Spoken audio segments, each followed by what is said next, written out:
Hi കൂട്ടുകാരെ, ഇത് കഴിഞ്ഞ ആഴ്ച നമ്മൾ ഹോസ്പിറ്റലിൽ സ്കാൻ എടുക്കാൻ പോയ വീഡിയോ ആണ് കേട്ടോ. 2 ആഴ്ചയായിട്ട് നമ്മൾ ചാനലിൽ വീഡിയോ ഒന്നും അപ്ലോഡ് ചെയ്യുന്നില്ല. വേറെ ഒന്നുമല്ല, നല്ല ടയേർഡാണ്, ക്ഷീണമുണ്ട്. അപ്പോൾ ഷോർട്ട് വീഡിയോ മാത്രമേ അപ്ലോഡ് ചെയ്യുന്നുണ്ടായിരുന്നു. അപ്പോൾ രാവിലെ 6 മണിക്ക് ഞങ്ങൾ ഹോസ്പിറ്റലിലേക്ക് പോകാൻ, നല്ല മഞ്ഞായിരുന്നു. 8 മണിയാകുമ്പോൾ ഹോസ്പിറ്റലിൽ നിൽക്കണം എന്ന് പറഞ്ഞു. അപ്പോൾ അബിക്കുട്ടനെ ഇന്ന് സ്കൂളിൽ വിട്ടില്ല. ഞങ്ങളങ്ങനെ 3 പേരായിട്ട് ഹോസ്പിറ്റലിലേക്ക് യാത്രയാവണം കേട്ടോ. അപ്പോൾ തമിഴ്നാട് വെട്ടുമണി GHലാണ് നമ്മൾ ട്രീറ്റ്മെൻറ്റ് നടക്കുന്നത്. അപ്പോൾ രാവിലെ ഒരു 6:45 ആയപ്പോൾ ഹോസ്പിറ്റലിലെത്തി. രാവിലെ ഫുഡൊന്നും കഴിച്ചിരുന്നില്ല. പെട്ടെന്ന് തന്നെ തിരക്കായതുകൊണ്ട് ഞങ്ങൾ പെട്ടെന്ന് തന്നെ പോവുമായിരുന്നു. ചെന്നപ്പോൾ തന്നെ OP എടുക്കുന്നിടത്ത് നല്ല ക്യൂ ആയിരുന്നു കേട്ടോ. ലേഡീസിൻ്റെ ഭാഗത്തൊക്കെ നല്ല തിരക്കായിരുന്നു. പിന്നെ സൈഷേട്ടൻ പുരുഷന്മാരുടെ ഭാഗത്ത് നിന്ന് എന്നിട്ടാണ് എനിക്ക് OP ടിക്കറ്റ് എടുത്തത്. അത്രയ്ക്കും തിരക്കായിരുന്നു. അത് കഴിഞ്ഞ് OP എടുത്തതിന് ശേഷം ഞങ്ങൾ ഇനി സ്കാൻ എടുക്കാൻ പോകണം. സ്കാൻ എടുക്കുന്നിടത്തും ടോക്കൺ എടുക്കണം കേട്ടോ. അവിടെയും നല്ല തിരക്കായിരുന്നു. അപ്പോൾ സൈഷേട്ട് OP ടിക്കറ്റ് എടുത്ത് തന്നു. ഞാനിപ്പോൾ സ്കാൻ എടുക്കാനായിട്ട് നിൽക്കുവാണ്. സ്കാൻ എടുക്കുന്നിടത്ത് ടോക്കൺ എടുക്കണം കേട്ടോ. ടോക്കൺ എടുക്കാനും നല്ല തിരക്കായിരുന്നു. അപ്പോൾ നമ്മൾ രാവിലെ ചെന്നതുകൊണ്ട് തന്നെ നമുക്ക് ടോക്കൺ 4 കിട്ടിയത്. അതുകൊണ്ട് തന്നെ പെട്ടെന്ന് സ്കാൻ എടുക്കാൻ പറ്റി കേട്ടോ. അങ്ങനെ സ്കാനൊക്കെ എടുത്തു. പിന്നെ ഇനി ഡോക്ടറെ കാണണം. അപ്പോൾ സ്കാനിങ് കഴിഞ്ഞു, ഡോക്ടറെ കണ്ടു. അപ്പോൾ ഡോക്ടർ നമ്മുടെ സ്കാൻ റിപ്പോർട്ട് നോക്കിയിട്ട് കുറച്ച് പ്രശ്നമുണ്ട്, ചെറിയൊരു നീർക്കെട്ടുണ്ടെന്നാണ് പറഞ്ഞത്. എനിക്ക് അറിയില്ല സംഭവം എന്താണെന്ന്. അത് വലിയ പേടിക്കേണ്ടതൊന്നുമില്ല എന്ന് പറഞ്ഞു. പിന്നെ നമ്മളിപ്പോൾ സ്കാൻ റിപ്പോർട്ട് കഴിഞ്ഞ് ഡോക്ടറെ കാണാതിരിക്കണം കേട്ടോ. അപ്പോൾ അതിന് ശേഷം ഡോക്ടർ നല്ല റെസ്റ്റ് പറഞ്ഞിട്ടുണ്ട്. അബിക്കുട്ടനാൻ്റെ വിചാരം ഇപ്പോൾ തന്നെ നമുക്ക് കുഞ്ഞുവാവേനെ കൊണ്ട് വീട്ടിൽ പോവാം എന്നുള്ള മട്ടിലാണ് ഇരിക്കുന്നത്. അബിക്കുട്ടൻ എപ്പോഴും ചോദിക്കും കുഞ്ഞുവാവേനെ കിട്ടിയോ, അങ്ങനെ ഡോക്ടർ കണ്ടുവരുമ്പോൾ എല്ലാം ചോദിക്കും. പിന്നെ അത് കഴിഞ്ഞ് നമ്മൾ ലാബിൽ പോകണം. ലാബിൽ പോയി ബ്ലഡ് ടെസ്റ്റ് ചെയ്യാൻ കൊടുക്കണം. അത് കൊടുത്ത് അതിൻ്റെ റിസൾട്ടും മേടിച്ചിട്ട് വീണ്ടും നമ്മൾ ഡോക്ടറെ കാണാൻ പോകണം കേട്ടോ.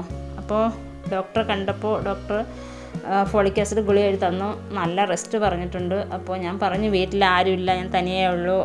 അപ്പോൾ അമ്മ വീട്ടിലേക്ക് പോകാനാണ് പറഞ്ഞത്. അമ്മ വീട്ടിൽ പോകണം, കേരളത്തിൽ പോകണം. അപ്പോൾ കേരളത്തിൽ പോകുകയാണെങ്കിൽ അബിക്കുട്ടൻ്റെ പഠിത്തമൊക്കെ പ്രശ്നമാവും. അപ്പോൾ നമ്മൾ പോകണില്ലാന്ന് തീരുമാനിച്ചു. പിന്നെ ഫാർമസി വന്നിട്ട് ഫോളിക് ആസിഡ് ഗുളിക മേടിച്ചു. അത് കഴിഞ്ഞ് പുറത്തിറങ്ങിയപ്പോഴത്തേക്ക് നല്ല വിശപ്പായി. 10:30 കഴിഞ്ഞിരുന്നു. പിന്നെ വേഗം ഹോട്ടലിൽ പോയിട്ട് ബ്രേക്ക്ഫാസ്റ്റ് മേടിച്ചു. അപ്പം മുട്ടക്കറിയാണ് മേടിച്ചത്.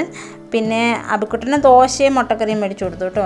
പിന്നെ ഒരു സിംഗിൾ ഓംലെറ്റ് ഞാൻ കഴിക്കത്തില്ല, കഴിക്കാൻ എനിക്ക് പറ്റത്തില്ലല്ലോ. നമുക്ക് ഈ സമയത്ത് ഓംലെറ്റ് ഒന്നും കഴിച്ചു, മുട്ടയൊക്കെ നല്ല വേവിച്ചിലേ കഴിക്കാവുള്ളൂ. അപ്പോൾ സൈഷേട്ടൻ സിംഗിൾ ഓംലെറ്റ് മേടിച്ചു, കഴിച്ചു. അങ്ങനെ നമ്മൾ എല്ലാം കഴിഞ്ഞിട്ട് വീട്ടിലേക്ക് പോകാൻ പോവാണ്. ഡോക്ടർ ബെഡ് റെസ്റ്റ് പറഞ്ഞു. അപ്പോൾ ഇനി എന്താണെന്ന് അറിയത്തില്ല, നമ്മൾ തന്നെ ഫുഡൊക്കെ ഉണ്ടാക്കണം, പതുക്കെയൊന്നും ചെയ്യാമെന്നുള്ള പ്രതീക്ഷയിലാണ് വീട്ടിലേക്ക് പോകുന്നത് കേട്ടോ. പോകുന്ന വഴിക്ക് ഒരു അമ്പലത്തിലെ ഉത്സവമായിരുന്നു. അപ്പോൾ വഴി നിറയെ ഘോഷയാത്രയായിരുന്നു. അപ്പോൾ നല്ല ഭംഗിയുള്ള സംഭവങ്ങളായതുകൊണ്ടാണ് ഞാൻ വീഡിയോ പിടിച്ചത്. നമ്മുടെ തമിഴ്നാട്ടിലെ ആചാരപ്രകാരം ഉള്ള കാര്യങ്ങൾ. പിന്നെ കേരളത്തിലെ പോലെ തന്നെ ആനയൊക്കെ ഉണ്ടായിരുന്നു. പിന്നെ തെയ്യം പോലെ ഓരോ കാര്യങ്ങളൊക്കെ ഉണ്ടായിരുന്നു കേട്ടോ. നമ്മുടെ ഓരോ തമിഴ്നാട്ടിലെ രീതികൾ വെച്ചിട്ടുള്ള ഒരു അലങ്കാരമൊക്കെ ഉള്ള, എവിടെ നോക്കിയാലും അമ്പലങ്ങളാണ്, ഉത്സവങ്ങളും കാര്യമൊക്കെയാണ് കേട്ടോ.